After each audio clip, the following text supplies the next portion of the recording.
Haleluya, puji Tuhan. Saudara yang dikasihi oleh Tuhan, salam jumpa para pendengar yang dikasihi oleh Tuhan.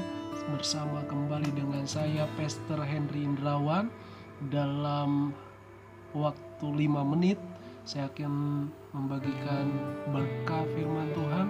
Mengapa? Karena firman Tuhan itu adalah kuasa. Firman Tuhan itu hidup, dan firman itu yang memampukan kita di dalam kehidupan ini. Sebelum kita baca, kita terlebih dahulu kita berdoa kepada Tuhan. Mari kita berdoa. Tuhan Yesus, terima kasih kami datang kepadamu dan merendahkan diri. Kami minta kuasa Tuhan turun, hadirat Tuhan turun. Tuhan menjamah setiap hati kami, Tuhan menjamah setiap pergumulan kami. Tuhan menjamah setiap segala ketakutan kami. Semua diganti oleh damai sejahtera Tuhan.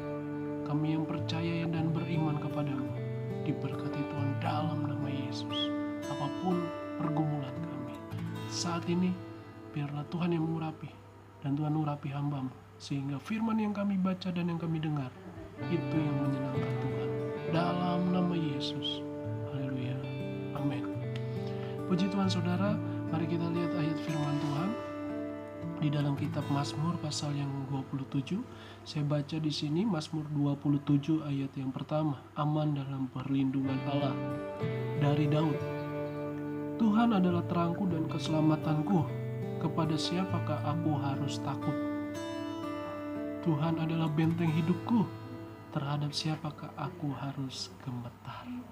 Nah saudara, ayat pertama Daud berkata, Tuhan adalah terang dan keselamatan, dan kepada siapakah aku harus takut? Jadi artinya dengan bahasa sederhananya, kita itu tidak perlu takut dengan apapun. Bukan berarti kita lawan semua orang, bukan. Tapi kita tidak perlu takut dengan apa yang terjadi, atau rancangan-rancangan orang yang tidak suka dengan kita, membenci kita, memusuhi kita. Tidak perlu takut, sebab Tuhan kita paham, melihat saudara. Jadi yang pertama, jangan takut, karena Tuhan selalu membela saudara. Ayat kedua dikatakan, ketika penjahat-penjahat menyerang aku untuk memakan dagingku, yakni semua lawanku dan musuhku, mereka sendirilah yang tergelincir dan jatuh. Jadi yang kedua, Daud adalah seorang raja, dan dia juga banyak musuh, banyak lawan, banyak orang yang tidak suka dengan dia. Saudara berhasil, banyak orang yang benci saudara. Saudara yang hidup dipakai Tuhan, banyak orang yang ngomongin saudara. Saudara banyak melakukan mujizat karunia yang Tuhan percayakan, pasti banyak yang ngomongin saudara. Tapi tidak perlu takut. Apapun yang dirancangkan oleh musuh, oleh iblis, oleh para lawanmu, ingat Tuhan tetap membelamu. Dan yang kedua, mereka yang membuat jebakan, mereka juga yang jatuh. Saudara yang dikasihi Tuhan, jadi luar biasa, orang yang merancang kejahatan akan jatuh di dalam lubang yang sama. Makanya itu, bagi kita yang hidup sekarang, biarlah kita menabur yang baik, supaya hidup kita berkenan di hadapan Tuhan dan menjadi terang bagi orang-orang. Dan yang ketiga dikatakan ayat 3, sekalipun tentara berkemah mengepung aku, tidak takut hatiku. Sekalipun timbul peperangan melawan aku, dalam hal itu pun aku tetap percaya. Jadi yang ketiga, saudara, tetaplah percaya. Taruh di hatimu, Tuhan yang kau percayai, Dia tidak akan meninggalkanmu.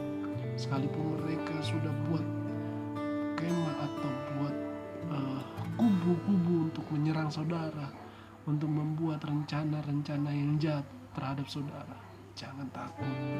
Taruhlah kepercayaan kepada Tuhan. Alkitab berkata, langit bumi akan bergoncang, tetapi firman-Ku tidak akan tergoncangkan. Artinya orang yang memegang, orang yang percaya janji Tuhan, dia akan tetap berdiri kokoh di dalam Tuhan. Ayat yang selanjutnya, satu hal telah kuminta kepada Tuhan, Itulah yang kuingini, diam di rumah Tuhan seumur hidupku, menyaksikan kemurahan Tuhan dan menikmati bait-Nya. Jadi yang diminta oleh Daud adalah apa? Kemurahan Tuhan dan kebaikan-Nya. Itu yang dialami oleh dia karena dia percaya Tuhan Yesus Kristus, Allah sumber segalanya.